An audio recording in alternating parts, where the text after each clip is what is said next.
அன்புமணிய நாங்க எப்படியெல்லாம் வளர்த்து விட்டோம் தெரியுமா? இதெல்லாம் ஊர் உலகத்துக்கு சொல்லக்கூடாது. ஆனா இப்போ வேற வழி இல்ல. சொல்றேன் அப்படின்னு மனம் விட்டு பேசி இருக்கிறார் ஜி.கே. மணி அவர்கள். அப்படி என்ன சொல்லியிருக்கிறாரு? பாருங்க.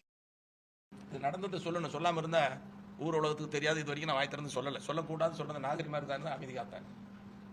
அப்போ நானும் கலைஞரும் பேசி 7 நாடாளுமன்ற உறுப்பினர் கையெழுத்து போட்டு முன்னாடி சொன்னாரு, மணி ஒரு மேலவை உறுப்பினர் இது மாநிலங்களவையில் ராஜ்யசபா உறுப்பினர் உங்களுக்கு ஒன்று எடுத்துக்கோங்க, அவருக்கு ஒரு செல்வாக்கு இருக்குது அப்படின்னு.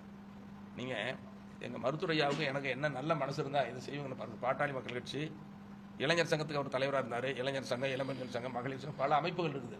அதில் இந்த இளைய தலைமுறை மத்தியில் அவருக்கு ஒரு செல்வாக்கு அதிகமாகணும்.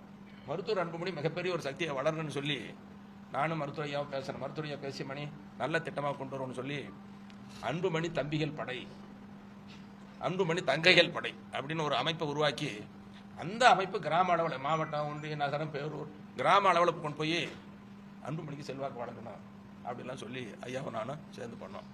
இந்த அமைப்பு பண்ணிட்டு ஒவ்வொரு இடத்துலையும் ஒரு சட்டமன்ற தொகுதியில் 3 இடத்துல 2 இடத்துலையோ கூட்டம் பண்ணுவாங்கன்னு தேதி கொடுக்க மாட்டார், வரமாட்டார், மக்களை சந்திக்க மாட்டார். இப்படி அவரை வளர்த்த வேண்டுங்கிறதுல ரொம்ப உறுதியாக இருக்கும்.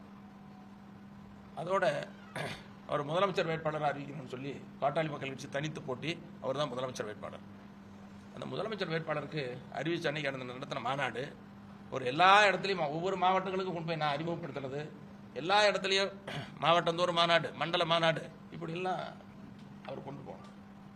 அப்படி எந்த கெடுதலும் மனசால கூட செய்யாத என்னை பார்த்து துரோகி, எங்கள் அப்பாவி என்னையும் பிரிச்சுட்டேன்னு சொல்கிறார். எனக்கு எவ்வளோ கஷ்டமாக இருந்துச்சு பாருங்க. அப்படி ஏதாவது கெடுதல் பண்ணியிருந்தா நமக்கு மனசு வலிக்காது. எவ்வளோ மனசாட்சி இல்லாத பேசுகிறாரு. சரி, அப்பாவையும் மகனையும் யாராலையும் பிரிக்க முடியுமா? சரி, மருத்துவர் ஐயா கிட்ட நீங்கள் உங்கள் மகன் அன்புமணியை பார்க்காதீங்கன்னு பிரித்து அவர்கிட்ட சொல்ல முடியுமா? சொல்லக்கூடிய மனசு தான் எனக்கு இருக்குமா? சொன்னால் கேட்பாரா? சரி, மருத்துவர் அன்புமணி போய் பார்த்தா நீ அப்பாவை பார்க்காதீங்க, நீங்கள் தடையா இருங்க அப்படின்னு சொன்னால் அவர் தான் கேட்பாரா? நான் பல தடவை இதை சொல்லிட்டேன். பாட்டாளி மக்கள் கட்சிக்கு ஏற்பட்டிருக்கிற நெருக்கடிக்கும் தீர்வுக்கும் இது தீர்வு காணுன்னு சொன்னால் 2 பேரும் சேர்ந்து பேசுனாதான் தீர்வு ஏற்படும்.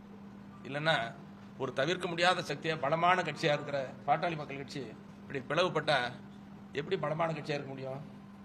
தேர்தலில் என்ன நிலைமை ஏற்படும்? மருத்துவரையா எவ்வளோ அவமானப்படுத்துறாரு. இன்னைக்கு ஐயா அப்படின்னு சொல்றாரு, குலசாமின்னு சொல்றாரு, ஜி.கே. மணி தான் கெடுத்துட்டான், பொய்யா பேசுறான் அப்படின்னு சொல்றாரு. ஒரு காரணம் உண்டு, அவர் சொல்றதுல ஒரு காரணம் உண்டு, அது என் மனசாட்சி சொல்லுது, எல்லாருக்கும் தெரியும். என்ன காரணம்னா நான் மருத்துவரையா கூட இருக்கிறேன் அப்படிங்கிற ஒரு காரணம் தான்.